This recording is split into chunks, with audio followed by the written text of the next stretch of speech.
Hello everyone, আসসালামু আলাইকুম। কেমন আছেন সবাই? আলহামদুলিল্লাহ, আল্লাহর রহমতে আমরা ভালো আছি সবাই।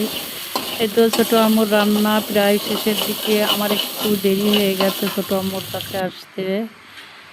ছোটো আম্মুর করলা ভাজি অলরেডি ডান। আর এই যে বাবা, দেখি আবার গরুর গোশত রান্না করা কমপ্লিট হয়ে গেছে। আমি তো সত্যি সত্যি আজকে লেট করে ফেলেছি। আর এখন রুই মাছ ভেজে ভুনা করবে মনে হয়।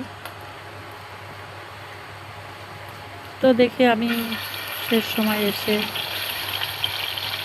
যতক্ষণ পারি ছোটো আম্মুর সাথে সাথে করি। বড় আম্মু দিদুনকে, বড় আম্মুকে খুব মিস করি। ওরাও ইনশাল্লাহ এই সপ্তাহে আসবে, হয়তো সামনের সপ্তাহে আসবে। এটা ছোটো আম্মুর মাছ ভাজা হয়ে গেছে, আমি একটু পেঁয়াজটা ভেজে নিচ্ছি।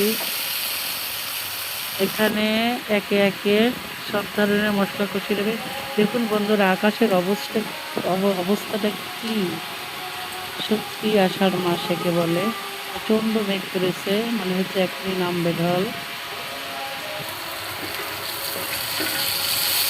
এই তো আমিও রান্না বান্না করছি ছোটো আম্মুর সাথে একটু।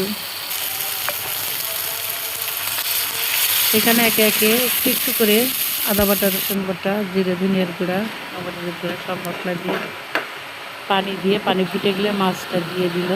দিয়ে সুন্দর করে একটু ভাজা জিরের গুঁড়ো দিয়ে রান্না করে নিচ্ছে।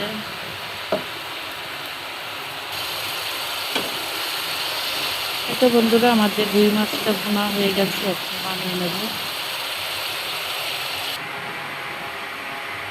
আমাদের রুই মাছ ভুনা ডান। আমাদের রান্নাবান্না কেমন হয়েছে জানাবেন। যদি ভালো লেগে থাকে তাহলে আমাদের বৌশাশুড়ি রান্নাঘরকে সাবস্ক্রাইব করে উৎসাহিত করে পাশে থাকবেন। প্রচুর মেঘ করেছে, প্রচুর। তারপরেও একটা ভ্যাপসা গরম গরম যেন কমেই না।